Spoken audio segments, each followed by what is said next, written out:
Hey guys, don't worry, I'm here to help you to fix this problem with the step-by-step perfect solution. So let's begin. Now click on Advanced Options, then select Troubleshoot, select Advanced Options, and then select Command Prompt. It will open Command Prompt window. Now type chkdsk space /f space /r space c colon and hit enter. Then we need to wait for some time to complete the process. Once done, move to the next step. Now type c colon and hit enter. Type cd space c colon / and hit enter to execute the command. Now execute this command. Type cd space windows and simply hit enter. Now type cd space system32 and we need to execute this command. For that, simply hit enter. Now type cd space config and hit enter. Now execute this command carefully. Type in md space backup and simply hit enter to execute it. Now type copy ** backup and simply hit enter to execute the command. Now execute the command md space backup1 and simply hit enter. Now type copy space ** space backup1 and hit enter. Now type cd space regback and simply hit enter.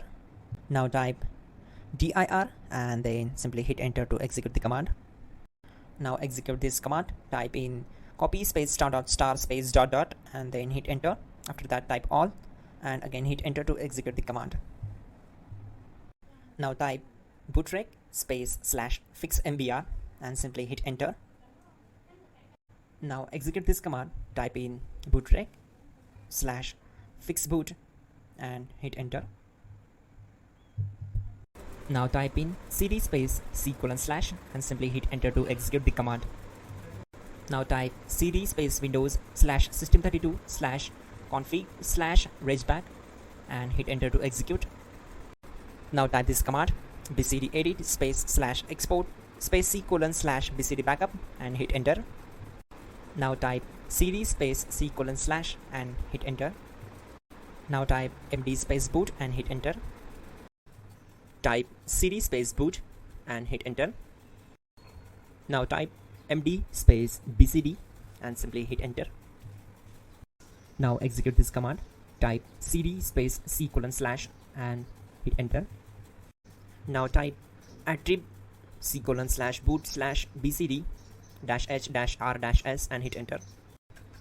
Now type run space c colon \boot \bcd space bcd.old, then hit enter.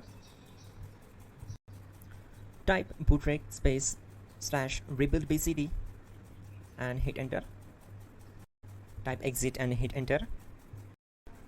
Now click on continue. It will restart your system. So that's it guys, your problem is solved and you are good to go.